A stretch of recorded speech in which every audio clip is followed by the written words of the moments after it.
saya sampai hari ini belum ketemu sama Ibu Menteri Keuangan sejak ketemu Yusuf Hamka.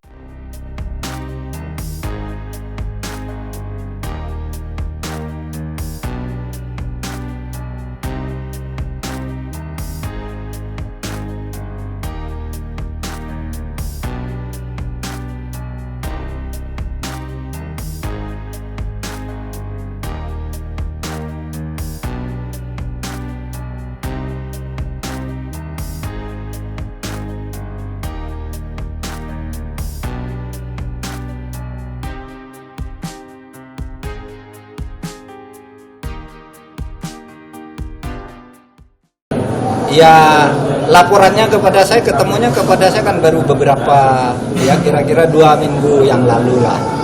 Dan kita sudah berbicara dan akan menyelesaikannya karena ini masalah negara yang juga harus diselesaikan. Tidak boleh negara memburu-buru orang yang punya hutang kepada negara, tapi kewajiban negara atau hutang negara terhadap rakyat diambangkan terus, direview terus selama bertahun-tahun itu tidak boleh.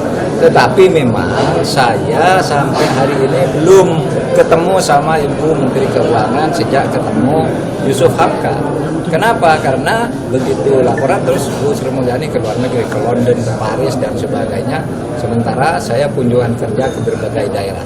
Tapi karena ini hubungan keperdataan itu hutang-hutang nanti selesaikannya tidak usah buru-buru, dalam arti kita cari waktu yang tepat untuk berbicara secara jernih. Beda dengan hukum pidana. Kalau hukum pidana itu harus segera ditindak.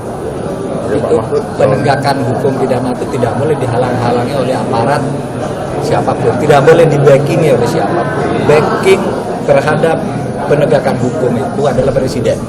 Presiden backing terhadap penegakan hukum yang dibantu oleh para menterinya. Tidak boleh ada orang membackingi penjahat.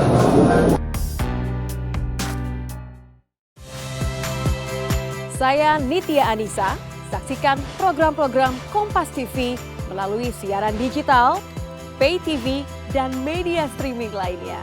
Kompas TV, independen, terpercaya.